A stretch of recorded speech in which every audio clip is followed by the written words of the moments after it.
जय श्री कृष्णा। रसपान कीजिए आज की कथा का। उम्मीद है इससे पहले का अध्याय भी आपने सुना होगा। जैमिनी जी कहते हैं, ब्राह्मण की बात सुनकर शबर ने अविनाशी भगवान विष्णु का ध्यान करते हुए कहा, हे विप्रवर, हमने पहले से भी ये समाचार सुन रखा है कि इस तीर्थ में राजा इंद्रद्युम्न निवास करेंगे। चलिए पर्वत के ऊपर की भूमि पर चलते हैं। ऐसा कहकर शबर ब्राह्मण को उसी मार्ग से घने वन में ले गया। ऊपर ऊपर चढ़कर पत्थरों के कारण ऊंची नीची भूमि पर एक एक मनुष्य के चलने योग्य ही रास्ता था, और वह भी कांटों से भरा होने के कारण बहुत दुर्गम हो रहा था, और वहां प्रायः अंधकार ही अंधकार रहता था। शबर वाणी द्वारा बोल बोलकर ब्राह्मण को रास्ता बताता जा रहा था। इस प्रकार 4 घड़ी तक चलकर वे दोनों रोहिणी कुंड के तट पर जा पहुंचे। उसे देखकर शबर ने कहा, हे ब्राह्मण, ये रोहिणी नामक कुंड है, जो समस्त जलों की उत्पत्ति का कारणभूत महातीर्थ है। यहाँ स्नान करके मनुष्य वैकुंठ धाम में जाता है। इसके पूर्व भाग में ये महान कल्पवट है, जिसकी छाया में जाकर मनुष्य ब्रह्म हत्या का भी नाश कर देता है। इन दोनों के बीच में जो कुंज है, उसमें वेदांत प्रतिपादन साक्षात भगवान जगन्नाथ जी विराजमान हैं। इनका अब आप दर्शन कर लीजिए। दर्शन करके सभी पाप राशि का विनाश कर डालिए, और इसके बाद मैं भवसागर में पड़ा हूँ, इस शोक और चिंता को सदा के लिए त्याग दीजिए। तब विद्वान ब्राह्मण विद्यापति ने प्रसन्न होकर उस कुंड में स्नान किया, और दूर से ही मन, वाणी और मस्तक द्वारा भगवान को प्रणाम करके प्रसन्न मन से उनकी स्तुति की कि हे प्रभु, आप प्रकृति और पुरुष से सर्वथा अतीत पुरुषोत्तम हैं, सर्वव्यापी और परात्पर हैं। इस चराचर जगत को तरह तरह की अवस्थाओं में बदलने वाले आप ही हैं, जिनके चरण कमलों के संयोग से सर्व तीर्थमयी गंगा सब लोगों को पवित्र करती हैं। उन परम पावन भगवान श्री हरि को नमस्कार है, जिनके अंशभूत आनंद को पाकर संपूर्ण विश्व के प्राणी आनंदमय होकर जीवन धारण करते हैं। समस्त पापों से रहित उन ब्रह्म स्वरूप श्री विष्णु को नमस्कार है। प्रभु, आप निर्मल स्वरूप, कल्याण रूप, सब प्रकार की आसक्तियों से रहित और विश्व साक्षी हैं। आपको नमस्कार है। आपके असंख्य चरण, नेत्र, मस्तक, मुख और भुजाएं हैं। आप सबको जीतने वाले हैं। सभी जीव आपके स्वरूप हैं।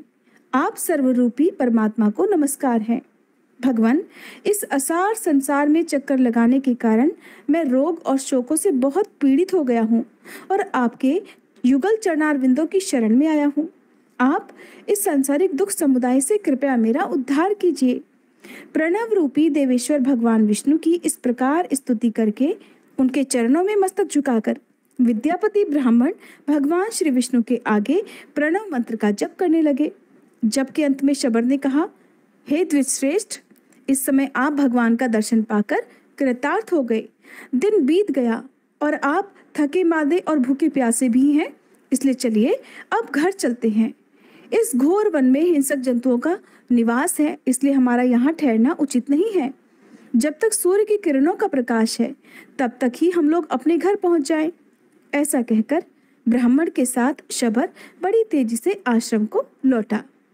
ब्राह्मण भी आनंद सागर भगवान जगन्नाथ के ध्यान में डूबे हुए थे, इसलिए उन्हें भूख, प्यास और थकावट से मिलने वाले दुखों का भान ही नहीं हुआ। भगवत चिंतन में संलग्न होने से शरीर में उनकी आस्था ही नहीं रह गई थी। वे शरीर स्थिति से ऊपर उठ चुके थे, इसलिए कंटक राशि अर्थात कांटों से भरे हुए पत्थरों के ऊंचे नीचे दुर्गम रास्ते में चलते हुए भी उन्हें बिल्कुल कष्ट नहीं हो रहा था। घर पहुंचने पर शबर ने ब्राह्मण अतिथि को तरह तरह के पवित्र दिव्य पदार्थ देकर भली भांति उनका पूजन किया। इसके बाद शबर के दिए हुए राजोचित उपचारों से पूरी तरह तृप्त होकर ब्राह्मण को बड़ा विस्मय हुआ।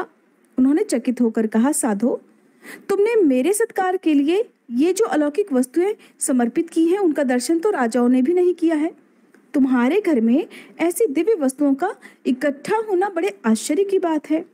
तब शबर कहने लगा कि हे द्विजश्रेष्ठ, इंद्र आदि देवता प्रतिदिन दिव्य उपचार लेकर जगन्नाथ जी की पूजा करने के लिए आते हैं। पूजा करके भक्ति पूर्वक स्तुति और नमस्कार करते हैं। फिर गीत, वाद्य और नृत्य के द्वारा भगवान को संतुष्ट करके अपने अपने स्थान को लौट जाते हैं।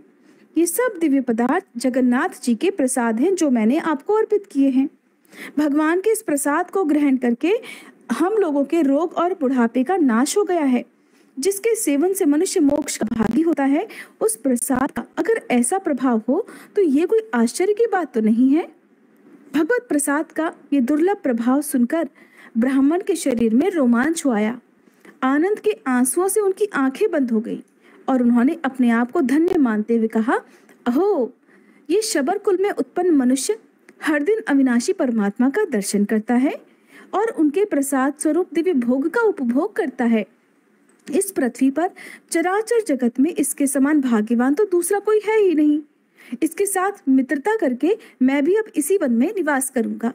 इस प्रकार बहुत देर तक विचार करके करने लगे। ठीक इसी समय प्रवेश मार्ग बताने वाले छड़ीदार सिपाहियों द्वारा और द्वारपालों द्वारा सूचित किए हुए रास्ते से अत्यंत उतावले हुए पूर्ववासियों के साथ विद्यापति ब्राह्मण ने भगवान नीलमाधव की प्रसाद स्वरूप सुंदर माला हाथ में लेकर राजा के आगे दरबार में प्रवेश किया। उन्हें देखकर राजा सिंहासन से उठकर खड़े हो गए और हे जगदीश, प्रसन्न होइए, ऐसा कहकर उनके पास गए। इसके बाद वे इस प्रकार बोले कि आज मेरा जीवन, जन्म और कर्म दोनों ही दृष्टियों में सफल हो गया, क्योंकि इस समय मैं यहाँ प्रसाद माला के रूप में साक्षात माधव का ही दर्शन कर रहा हूँ। संसार के समस्त पापों का विनाश करने वाली भगवान श्री विष्णु के मस्तक पर चढ़ी हुई इस दिव्य माला को मैं प्रणाम करता हूँ। जिनके चरण कमलों की धूलि को अपने मस्तक में लगाकर श्री ब्रह्मा आदि देवताओं ने महान ऐश्वर्य प्राप्त किया है, उन भगवान विष्णु के श्री अंगों में लगे हुए उज्जवल अंगराग से संयुक्त पुष्पों की इस आधारभूत माला को मैं प्रणाम करता हूँ। हे नीलाचल के शिखर को विभूषित करने वाले पापहारी हरि, आपकी जय हो। शरणागतों की पीड़ा दूर करने वाले श्रीमान नारायण, मैं आपकी शरण में आया हूँ, कृपया मेरा उद्धार कीजिए। आंसुओं से भरी गदगद वाणी में इस प्रकार कहते हुए राजा इंद्रद्युम्न ने धरती पर मस्तक रखकर फिर भगवान को प्रणाम किया। उस समय उनके अंग अंग में रोमांच हो आया था। वे विद्यापति ब्राह्मण भी समस्त पापों से रहित होकर भगवान माधव का ध्यान करते हुए राजा के सामने उपस्थित हुए और इस प्रकार कहने लगे, महाराज, अपने तेज से संपूर्ण लोगों के पापों का निवारण करने वाले भगवान बुद्धिमान नीलाचल शिखर निवासी श्री माधव आप पर कृपा करें। ऐसा कहकर विद्यापति ने वह माला राजा इंद्रद्युम्न के गले में डाल दी। राजा ने भी उठकर अपने हृदय पर लटकती हुई माला को देखकर ऐसा माना कि इसके रूप में साक्षात भगवान लक्ष्मीपति ही मेरे हृदय में विराज गए हैं। फिर दोनों हाथ अपने मस्तक पर रखकर जोड़कर उन्होंने अपने नेत्र कुछ कुछ बंद कर लिए और आनंद के आंसुओं से गदगद कंठ होकर श्री हरि की इस प्रकार स्तुति करने लगे। राजा इंद्रद्युम्न बोले, समस्त संसार की सृष्टि, पालन और संहार रूपी शिल्प के कारीगर, आपकी जय हो। अपने विश्वरूप के रोम रोम में लीला से ही असंख्य ब्राह्मणों का भार धारण करने वाले हे नारायण, आपकी जय हो। प्रभु, आप सबके अंतर्यामी और शरणागतों का दुख दूर करने वाले हैं। ब्रह्मा, इंद्र तथा रुद्र आदि देवताओं के मुकुट से आपके चरणार बिंदों की विचित्र शोभा होती है। आप दीनों, अनाथों और विपत्तिग्रस्त प्राणियों की रक्षा में सदैव तत्पर रहते हैं। हे जगन्नाथ, हे भक्तवत्सल, मैं अनादिकाल से भ्रम में भटकने वाला दीन मनुष्य एकमात्र आपकी ही शरण में आया हूँ। आप कृपया मेरी रक्षा करें। इस प्रकार स्तुति करके राजा अपने आसन पर बैठ गए। उस समय गृहस्थ, ब्रह्मचारी, वानप्रस्थ और सन्यासी सभी उन्हें घेरे हुए थे। 18 विद्याओं में कुशल यज्ञकर्ता ब्राह्मणों के साथ राजा ने बहुत आदर पूर्वक विद्यापति जी का पूजन किया और अपने सामने चौकी पर बिठाकर आदि से ही यानी शुरुआत से ही कुशल समाचार पूछा। पुरुषोत्तम क्षेत्र के महात्म्य, नीलमणि विग्रहधारी भगवान विष्णु की महिमा तथा स्वरूप के बारे में भी प्रश्न किए। तब विद्यापति ने अपने अनुभव में आए हुए शबर द्वीप में प्रवेश से लेकर समुद्र में स्नान करने तक के पुरुषोत्तम क्षेत्र संबंधी सारे वृत्तांत को विस्तार पूर्वक कह सुनाया।